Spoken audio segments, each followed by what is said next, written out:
Good morning, good afternoon, good evening. दोस्तों, Kevin sir back from personal tutor. Standard 8 history playlist आप लोग मेरे साथ देख रहे हैं. चैप्टर है chapter 4, that is tribals, Dikus and the vision of a golden age. अब इस चैप्टर के ब्रीफ में शुरुआत में बताया गया है कि 1895 के रीजन में वक्त में एक बिरसा नाम का इंसान छोटा नागपुर रीजन जो है, जो कि झारखंड, अभी प्रेजेंट डे झारखंड में पड़ता है, छोटा नागपुर रीजन के आसपास घूमता फिरता दिखता था. कहते हैं कि वो सारे डिजीजेस क्योर कर देता था, ग्रेन को मल्टीप्लाई कर सकता था. He had miraculous powers. Birsa खुद भी अपने आप को ये कहता था कि मुझे तो गॉड ने अपॉइंट करा है अपने लोगों को ट्रबल से बचाने के लिए. उनको डिकूज मतलब जो आउटसाइडर्स हैं, अब ये कौन है, will know about that.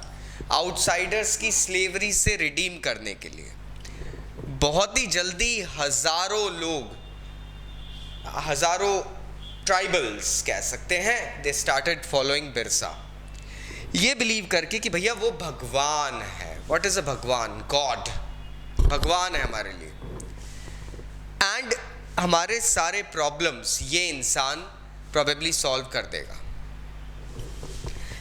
Birsa की अगर हम बात करें तो वो मुंडा फैमिली में पैदा हुआ था, मुंडा ट्राइब में. ये ट्राइब आज भी छोटा नागपुर रीजन में रहती है, लेकिन his followers did not remain specifically to this tribe. मतलब इस ट्राइब के अंदर ही उनके फॉलोअर्स नहीं थे, उससे बहुत आगे बढ़ के tribe such as Santhal, Oraon, ये सब लोग भी इनके फॉलोअर्स बन गए थे. ये जितने भी ट्राइब्स थे एक तरीके से सभी थोड़ा सा अनहैप्पी थे और ब्रिटिश रूल के दौरान कुछ ना कुछ प्रॉब्लम्स फेस करके बैठे थे. They had same issues with the British rule.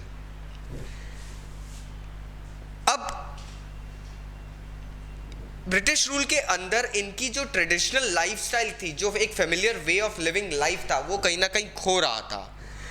उनके रिलीजियस ट्रेडिशंस जो थे वो कहीं ना कहीं विलुप्त हो रहे थे. मतलब they were like about to be extinct. अब ये क्या प्रॉब्लम थे जो बिरसा मुंडा सॉल्व करने के लिए प्लान कर रहा था? ये आउटसाइडर्स कौन थे जिनको डिकू कहा जा रहा था, और ये इन लोगों को एनस्लेव क्यों कर रहे थे? This is a point, this is a question. British rule के अंदर ट्राइबल लोग क्या फेस करते थे, उनकी लाइफ कैसे बदल रही थी, इस चैप्टर में हम लोग यही पढ़ने वाले हैं.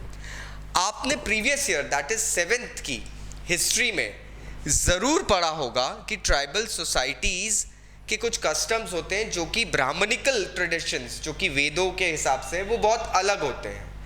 These customs are totally different than the Brahmins.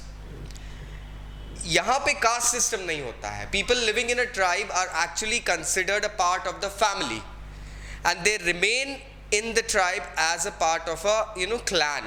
That is what usually happens. यहाँ पे यही चीज़ रहती थी.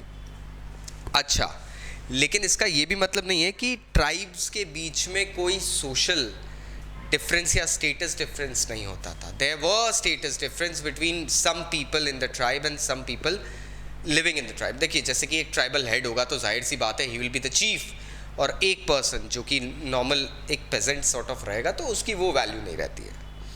सो इस चैप्टर में we are going to study about the same thing, the tribal life and the effects of the British empire over the tribals and how the tribals went ahead and just took out the overall aspirations of the tribal life in the connotation with the British empire.